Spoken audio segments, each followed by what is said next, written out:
Exposition. One of the most useful yet also tricky assets in a filmmaker's toolkit. In most films and shows, there comes a moment when the director needs to explain quite a bit of information to the viewer to progress the story without confusing people. It's a pause in the actual plot of the film, where the audience sits down and receives the amount of context necessary to understand the story from there onwards. We call these exposition scenes, and they are everywhere. It can be explaining a mission or a quest. It must be taken deep into Mordor and cast back into the fiery chasm from whence it came. Introducing a plot device or character. Police Constable Nicholas Angel. Or explaining backstory in an investigation. Very well. I know who did it. You do? And furthermore, I'm going to tell you how it was all done. Exposition scenes are used when a large amount of information needs to be quickly shown to the viewer. However, there's just one issue. It can be very easy for these scenes to become boring. Exposition scenes, while necessary, don't generally advance the plot, serving only a setup for when the plot advances. It's also tricky to have character progression or changes in dynamics go on during these scenes, because A, the conversation is normally focused on something external to the scene, The Force? or B, it would distract from the exposition itself. In Blake Snyder's screenwriting book Save the Cat, which I recommend to anyone looking to get into the screenwriting process, he poses that to make a good exposition scene, you need a separate, disparate element in the scene itself.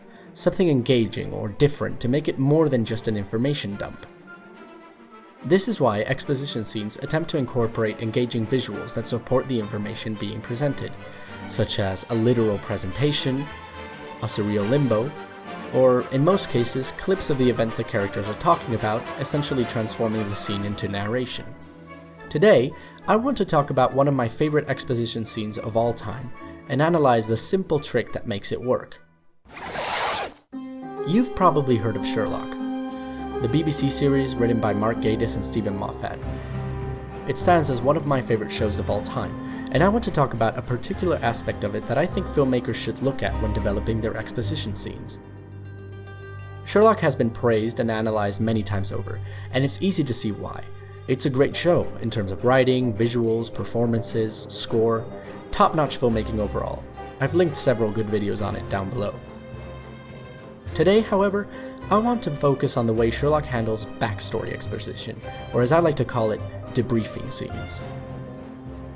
These scenes are more or less a given in films with mysteries or missions, as they provide the necessary context for the audience to understand what is going on and why. Sherlock, however, doesn't have many of these scenes, as the detective is usually taken to the scene immediately and he deduces the information himself. However, let's look at one of the more traditional exposition scenes the show has. Spoilers ahead.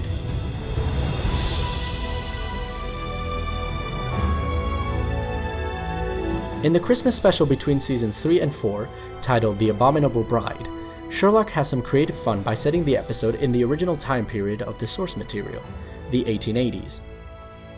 In the beginning of that episode, we see Detective Inspector Lestrade come in to inform Sherlock and Watson about a new case, The Abominable Bride.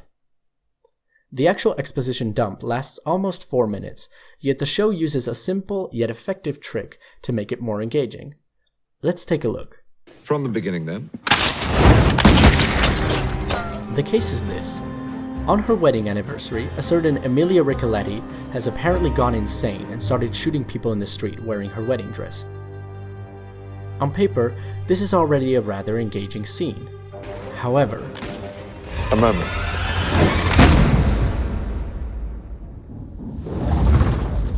this right here is the scene's hook. The idea that the characters themselves are watching the events unfold. This idea of transposing a set into a different location would be used again in The Lying Detective, in a different manner, but this was the first time the show used it.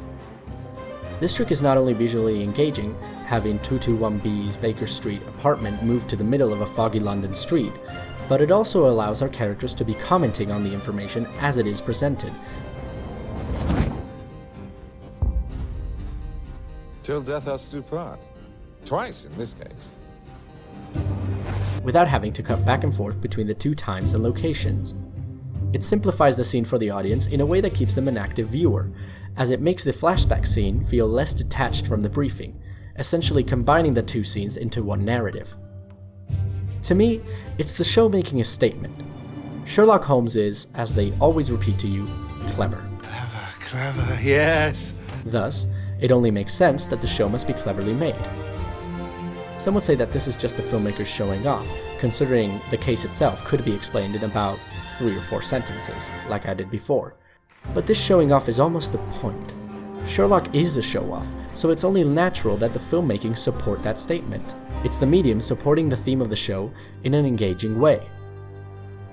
Exposition scenes are tricky, but like Sherlock proves, a clever twist on the filmmaking can be all you need to keep an active audience throughout them. Extraordinary. Impossible. Superb. So if you're filming a movie and you have an exposition scene in your script, instead of simply shooting a back and forth and intercutting it with clips of what they're talking about, think about what the script is saying, what the theme is, and try to represent it through the filmmaking itself. Thanks for watching, everybody. I hope you enjoyed the video. I had a lot of fun making it. Feel free to leave a comment or subscribe. I love hearing what you have to say, and I'll see you next time.